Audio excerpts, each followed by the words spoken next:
रायगड़ा जिलार गणपर्व चैती महोत्सवर समापन उत्सव में जोगदेवाई मंत्री श्री अशोक कुमार पंडा योगदान करथिले। श्री पंडा यही अवसर में रायगड़ा जिला मुख्यालय रे थिबा डीआरडीए कॉन्फ्रेंस हॉल रे एक समीक्षा बैठकर आयोजन होता।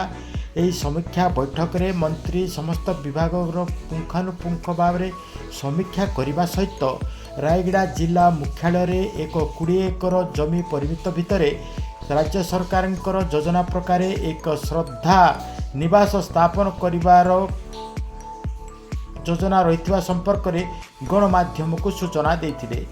मंत्री सहित आईन मंत्री जगन्नाथ सारका उपस्थित रही।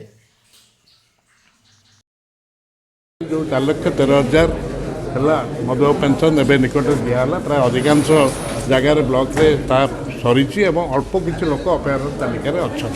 बाकी जो बैंक जो आधार लिंकेज आधार सीडिंग प्राय 90% टू अधिकांश ब्लॉक रही आम रायगड़ा म्यूनिसिपालिटी गुंडारे हो पार्टी।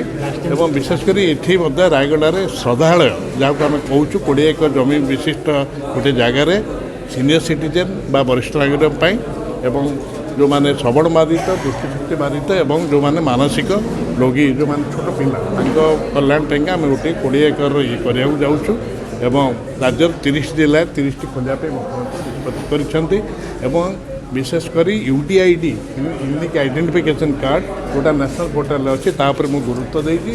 आम समग्र भारत वर्ष में आम पोजिशन बहुत भल रही यूडीआईडी एवं विशेष करी मोटराइज ट्राइसाइकेल और व्हील चेयर ये केस दवाई बीबीएस कैंप बजेट व्यवस्था करने सरकार चिंता कर प्लानेटोरियम रेडी अच्छी जो दिन मुख्यमंत्री समय देवे आम सागे सागे करूँ आप जन